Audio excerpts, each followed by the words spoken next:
Good afternoon. Nalang ko question regarding sa kaning National Broadband Plan. Kung kani ba siya unsay programs and services ani ug unsay mga benefits pud ani diri sa ato ka? Thank you. So one of the program of the National Broadband Plan is the government network.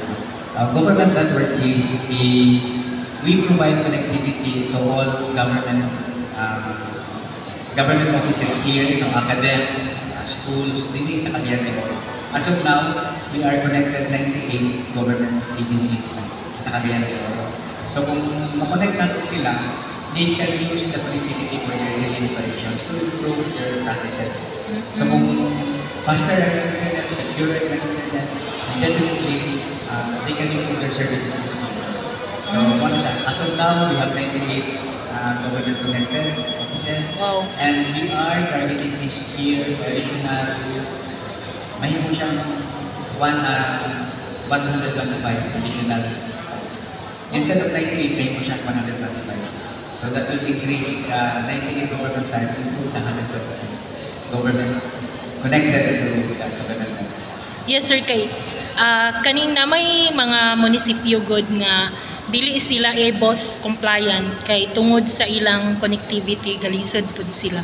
So inyo na baning na-address nga mga kuan kay ilang ingon is mo connect ra daw sila sa DICT. Actually ma'am, ang present na to kanang mission NBP is a bigger scope. No? National Broadband Plan is really connecting from Luzon, Visayas, and Mindanao. And it's really a very ambitious project connecting all sites. And now, currently, we are connected from the black fiber, Luzon to black fiber to NGCP. So it will be connected to the NGCP siya na network. As of now, ma'am, again, tomorrow pa lang ang target. But hopefully, the next will be, I think, Balay-Balayan. We're targeting Balay-Balayan because namin NGCP na black fiber na pa. Kaya niya pa siya nag-agi. And again, we have programs from Central. Hindi mo na ito siya makaya in an instance.